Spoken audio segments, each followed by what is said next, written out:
With the story we've been told for Dominaria United and the set lineup for 2023, these are some reserve list cards you should be watching.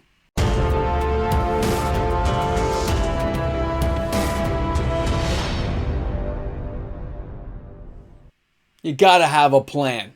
Welcome back, everyone. Thanks for hanging out with me. MTG Moxman here. Hope you guys are having a great day wherever you are in the world of Magic.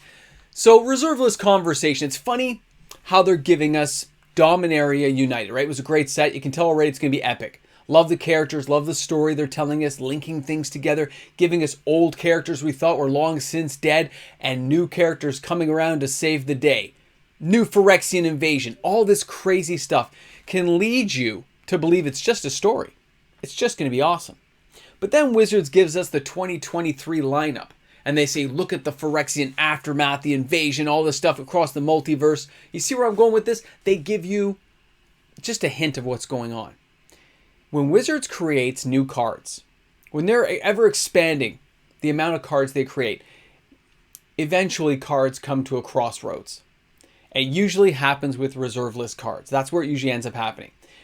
A reserve list card that everyone thought was kind of meh or junky gets crossed with some new card that they're intending for Commander, or a new card in the standard format, or wherever it's going to be, mainly played, that causes a crossroad. Now, these cards haven't even come up yet, but there are times it comes around. And when they give us a nice, intricate story, which they don't normally do, which is Dominaria United, and they're starting this big story arc, and we know some of the characters and things going on, you can start looking on the reserve list and start picking apart cards that may come around again, that may have value, may have nostalgia, but also might meet that crossroads and become a broken card with insane power levels. So I'm going to show you the list of cards today. We're going to go through this together. I'll explain my reasoning, and you'll see if it makes sense to yourself. Let's have some fun with it. Reserve list action. These are cards we got to check out.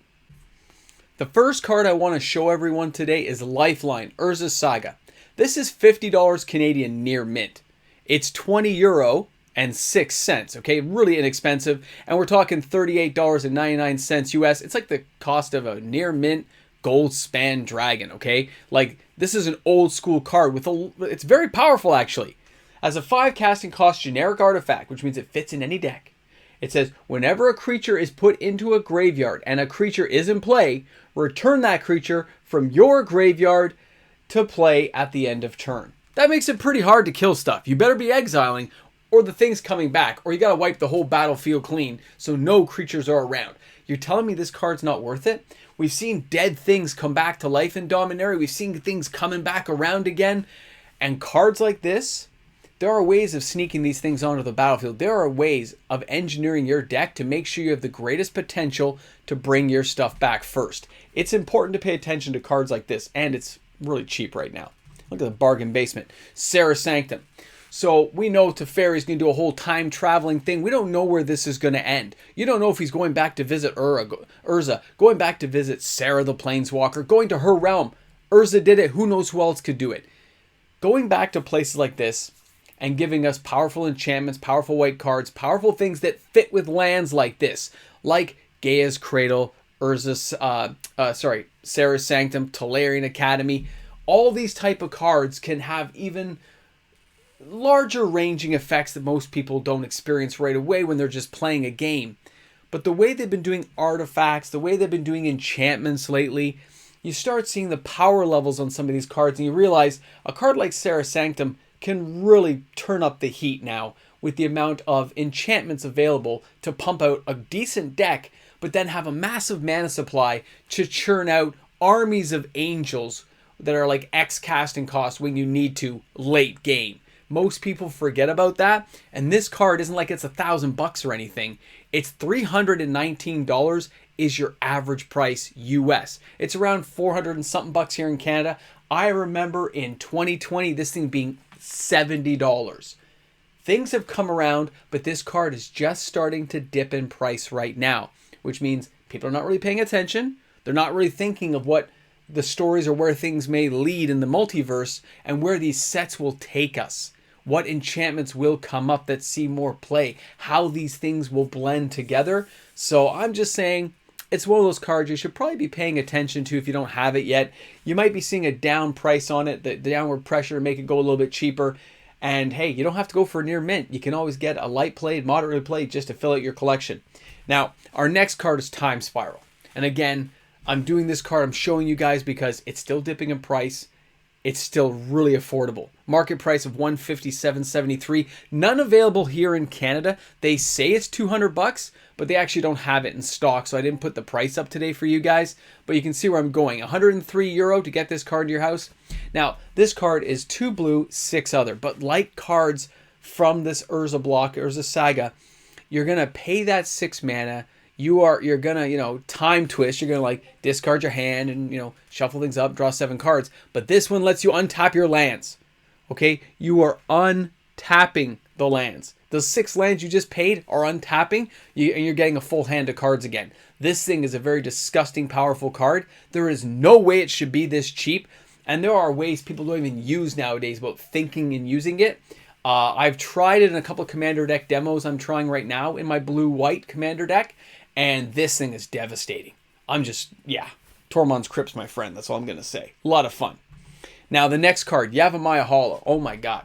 Guys, this thing is dropped down below $100. This thing is $100 Canadian, moderately played, okay? The average price is $85.58. Foil, yes, it's super expensive. Foils are really old from this era. This is the first time they had foils, so they're really expensive. Don't even look at that card unless you're like a really rich player. But overseas, €68.54. The point is, this thing doesn't have any drawbacks. It taps for colorless mana. That's great. But you can pay a green. You can regenerate a creature. And you just need 1 green and to tap this land. You can regenerate any creature. Why is this thing less than $100? I don't care. I'm telling you guys so now you can afford to buy one while it's this cheap. It's not going to stay there. It's not going to be here forever. And it doesn't matter what other people tell you. Think of a green deck. Think of any deck you've splashed green into, and think of a creature you want to save from destruction, and realize Javamaya Holo can do it. It can get the job done for you at a minimal cost. And the price, really, $100 or less? Come on. We pay more than that for a collector, a Double Masters 2022 collector pack. I'd rather have this card 10 out of 10 times. Okay, I'm sorry. Just the way it is. Now, here we have Urza Saga again. Karn, the Silver Golem, okay? This card is actually got reprinted 1 time, and Wizards got slapped in the wrist on this one, okay? They printed it in one of those From the Vault things. Karn here, he himself is not that powerful, okay? He's a 4/4 for 5. If he gets blocked or blocks, he gets -4/+4, so it becomes like basically a 0/8 wall, because, he's a giant golem, right? But at $31, again, none here in Canada available right now, but it says that it's $42 Canadian, just so you guys know. I couldn't really find it, but it says $42 Canadian, €16.30 overseas to get this bad boy. And by the way, if you're buying any of these cards on TCG Player, if you buy any cards at all, don't forget to use my affiliate link. It really helps the channel out. You can find my link in the description of any one of my videos. You just click the link, and it takes you right there. So Karn Silver Gold, we know Karn's like, been taken by the Phyrexians and stuff. So cards like this, when you see he can turn artifacts into creatures. And I saw him at a buddy's house turn, anyway, he was killing artifacts because he was animating them and then killing them. That's a lot of fun. That's a good time for Karn, and he's a really inexpensive card. Now, you could get the From the Vault Relic one because it's like a foil version, which, of course, this card didn't exist in foil originally. But either way, any version of them, we know they're not going to reprint it now. They got slapped in the wrist long enough. They said, yeah, we give up. These are cards to hold on to, and they're not expensive right now. And with the storyline in Dominaria United and going into the future, new players coming in, the nostalgia of cards like this, and the fact he can actually do a few things, even this card's not that bad at all. He has some playability factor. Now, Phyrexian Negator, again, got reprinted in one of those Clash Pack type things. Urza's Destiny, of course, first foil, which is the expensive foil. And I prefer this old artwork, actually.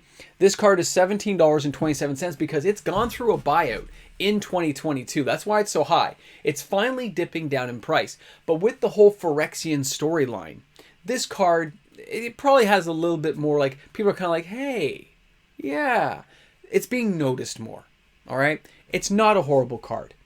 I remember cards like this, and it just reminds me, of course, like a Shazam de Jin, okay? I remember cards like this fondly when I remember seeing how powerful Shazam Djinn was. This card may not be the most highly sought after and played card, but it's a 5/5 for 4 that does a point of damage to you, and it's got trample. That is not that bad of an ability at all. Okay, that's something to think about. In black, having a trample creature that can mess people up. There's lots of things you can still pump onto creatures when they least expect it. This card's not horrible, okay? Not horrible, and it's reserve list. Keep that stuff in mind, guys. You can't go wrong. Now, our next card, Memory Jar. I've mentioned this a couple of times. It's still really cheap in price. Now, Memory Jar is like a 5 generic casting cost. When it comes into play, you basically got to discard your hand down a pile, draw a new hand. Now, this is best used when you have a massive amount of mana to use it, so you can get the extra cards and cast everything, but it's still a decent card, and it's on the reserve list, and it's not even $100. $57 US, none available in Canada, by the way, where I was looking.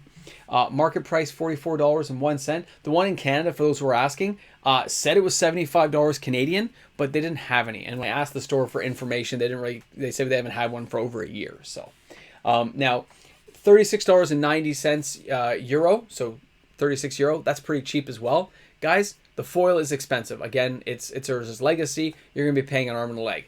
But still, a really decent card. I'm surprised I haven't seen more play with this yet, but most people are playing such competitive EDH. They don't like to have the fun side of things sometimes. Now, our next card is Carnival of Souls. A great card. Urza's Destiny, and still falling in price. When you're thinking of these Urza block cards, whenever I think of time travel and traveling to different places, I start wondering which cards could connect, where the storylines can go, and the cards they may give us. And chances are they're going to give us things that this card can abuse. I love my Carnival of Souls. $20 Canadian near mint. So inexpensive. Market price is $14.99. €9.75 to get this card in your house. A very, very inexpensive card for what it does. 1 black, 1 white. And whenever a creature you control dies, what's it called? You get to... Oh, sorry, I just banged the microphone. Ha! Nobody's heard this late in the video anyway. I admit nothing. You lose a life, but you add a black to your mana pool. So this thing can just be a fun, crazy card to use with massive life-draining spells, or just in the case sometimes where you got to cast a really big spell out and you wipe the battlefield clean, killing your own creatures. Getting all that mana back to be able to cast something is amazing. The life loss can suck, but you can easily work around it. All right. So our next card is going to be Ertai, the Wizard Adept. Now, he was in the storyline as a Phyrexian. This is the original Exodus version, okay? You can see here he counts as a wizard, but look what he does. He counters a spell. That's pretty awesome. Yes, it costs 4, but he can do it turn after turn after turn if he stays alive. $18 Canadian for a light played copy. The market is $15.07. Guys, super cheap. This guy reached up to $50-$60, and now we have him back in the Dominarian storyline with the 4 arms and stuff. It's kind of crazy. This is a cool card to think about back in the day, and now we have more than one version of Ertai. We have lots of wizards we can use nowadays, and there are lots of ways of building decks. This is just another building block piece with part of the story and nostalgia that goes along with it. You never know what's going to happen with a card like this, so pay attention. All right, the last card, Baron, the wizard master dude who blew up the Tolarian Academy, if I recall correctly. Urza's Saga. Now, he counts as a wizard, but I want you to think about all the tokens we have, okay? All these treasure token creation things. All the things they've been giving us to make these little 1/1s and little pests and creatures over the last couple of years. And look what he does.